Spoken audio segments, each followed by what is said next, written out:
uma maneira de tirar ele do caminho como se fosse pedra no sapato. Então eles empreenderam muitas coisas, muitas armadilhas, procuraram de todas as formas para procurar ver onde é que poderiam achar uma brecha, uma falha que pudesse ajudar eles, né, a colocar ele a colocar o rei contra ele ou ele contra o rei.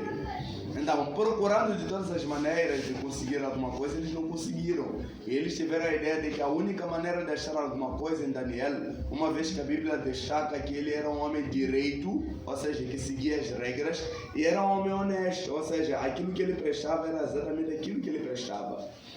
Então, vendo que ele era um homem honesto e direito, não tinha onde poderiam fazer alguma coisa para poder colocar o rei contra ele, eles acharam melhor procurar alguma brecha.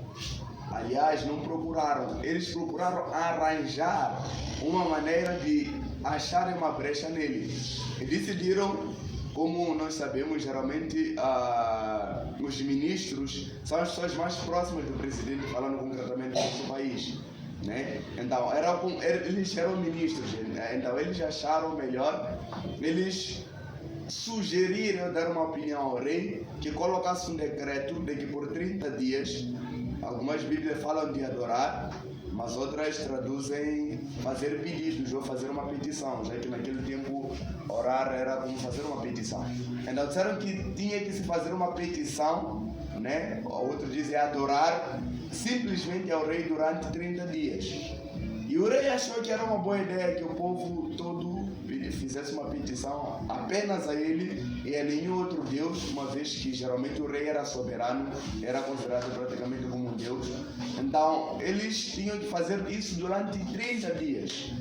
Então o rei concordou e ele disse que poderiam fazer esse decreto por escrito e poderiam selar o anel dele, de que era de fato da parte do rei, e que isso se comunicasse a todas as 120 províncias na qual o reino dos Medos estava a dominar ou estava a governar.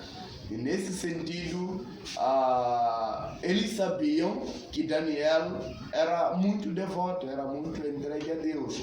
E sabiam que ele não deixaria o hábito, né? Porque a Bíblia explica que Daniel oferecia sacrifício de oração a Deus 3 vezes por dia, que tinha sacrifício da manhã, sacrifício da tarde.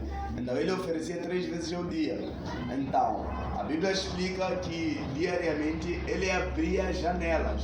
Então, através das janelas, eles conseguiam ver o que ele fazia no quarto dele. Ele abria as janelas na direção de Jerusalém, ele se prostrava e orava.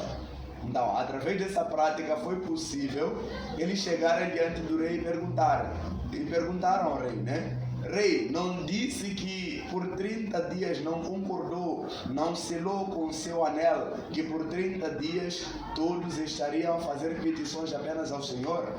E o Senhor não concordou com isso, e nós sabemos que pela lei dos Medos e dos Persas, toda lei que é selada com o anel do rei não pode ser revogada. Aquela lei não pode ser anulada de jeito nenhum, tem que ser cumprida ao pé da letra. E o rei disse sim, é verdade. E eles começaram a dizer, esse Daniel que você confia, ele não deu caso dessa lei. Ele desprezou a lei que o rei promulgou, a lei que o Senhor selou com seu próprio anel. Ele desprezou, porque todos os dias, 3 vezes ao dia, ele é encontrado a fazer petições ao seu Deus. E aqui está escrito que não pode se fazer nenhuma petição a nenhum outro Deus. Então, por causa disso, o rei tentou de todas as maneiras, uma vez que gostava muito de Daniel, porque sabia que era um homem honesto e direito. Então tentou de todas as maneiras, todo aquele dia, de todas as maneiras de conseguir se poderia ajudar a Daniel. A Bíblia não explica de que maneira ele fez isso. A sua Bíblia só diz que fez de todas as maneiras, de tal modo que nem comeu naquele dia. E como não tinha nada a fazer, Daniel acabou sendo colocado na cova dos leões, que era uma cova de todos aqueles que eram sentenciados para a morte. Então Daniel foi colocado na cova dos leões, fecharam aquela porta e selaram de novo também com o selo o anel do rei, como uma forma de demonstrar que aquilo era da parte do rei, não poderia ser anulado. E isso foi em concordância com os outros, com as outras pessoas mais importantes do reino, para que fossem testemunhas daquilo que estava a acontecer. Então, depois desse período, a Bíblia diz que o rei não descansou, não conseguiu se divertir. Aquele dia não queria ser contado nenhuma crônica, como era de costume, não queria se divertir, não queria nenhuma mulher, não queria comer, nem nada. Ficou toda a noite e não conseguiu dormir. E na manhã seguinte ele estava todo triste, todo angustiado. Chegou perto da porta da cova e perguntou a Daniel bem baixinho, bem triste: Daniel, será que o seu Deus, que você tanto serve com tanta devoção, uma vez que antes dele sair havia dito que o Deus que você tanto serve, ele salve? Então, chegou e lhe perguntou naquela manhã: será que o Deus que você serve com tanta devoção conseguiu fazer alguma coisa, conseguiu te salvar? E ele disse que o Deus que eu sirvo mandou seu anjo, que fechou a boca dos leões, porque ele viu que eu sou inocente nessa causa.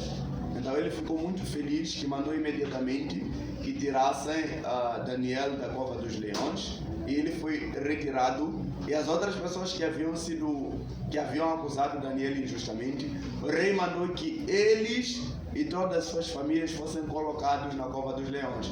E a Bíblia explica que antes deles chegarem no chão, os leões já haviam despedaçado todos eles. Amém? Então praticamente essa história vai praticamente até aí. E a coisa mais